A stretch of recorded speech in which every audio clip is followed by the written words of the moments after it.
Welcome to ரெபேக்கால் recipes Tamil.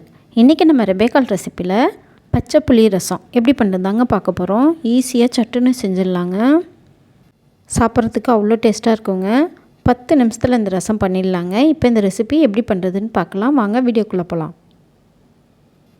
அதுக்கு முதல்ல ஒரு பாத்திரம் எடுத்துக்கோங்க. அதில் 3 தக்காளி நல்லா பழுத்த தக்காளியை சேர்த்துக்கோங்க.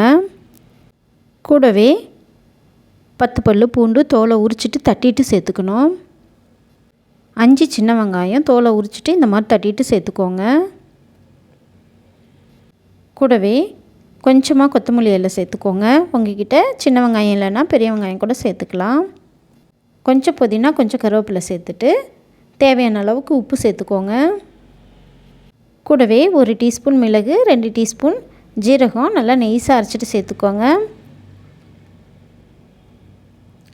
ஒரு பச்சை மிளகாவை தட்டிட்டு சேர்த்துக்கணும்.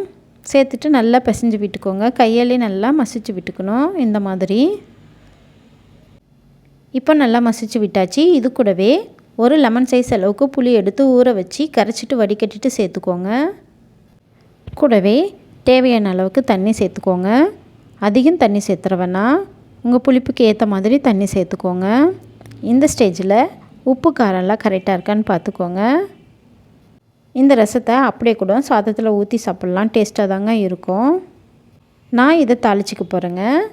தாளிக்கிறதுக்கு ஒரு கரண்டி வச்சுக்கோங்க. அதில் 1 டீஸ்பூன் எண்ணெய் சேர்த்துக்கோங்க. எண்ணெய் சூடானதும் 1/4 டீஸ்பூன் கடுகு, கூடவே கொஞ்சமாக வெந்தயம் சேர்த்துக்கோங்க.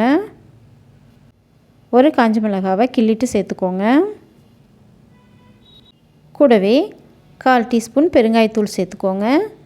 கொஞ்சமாக கருவேப்பிலை சேர்த்துட்டு நல்லா கலந்து விட்டுக்கலாம். இப்போ நல்லா கலந்து விட்டாச்சு. நம்ம ரெடி பண்ணி வச்சுருக்க ரசத்தில் இதை சேர்த்துடலாம். சேர்த்துட்டு நல்லா கலந்து விட்டுக்கோங்க. நீங்களும் ட்ரை பண்ணி பார்த்துட்டு கமெண்ட்டில் எப்படி இருக்குன்னு சொல்லுங்கள். இந்த வீடியோ உங்களுக்கு பிடிச்சிருந்தால் லைக் பண்ணுங்கள், ஷேர் பண்ணுங்கள், கமெண்ட் பண்ணுங்கள். மறக்காமல் நம்ம சேனலுக்கு சப்ஸ்கிரைப் பண்ணுங்கள். தேங்க்யூ ஃபார் வாட்சிங்.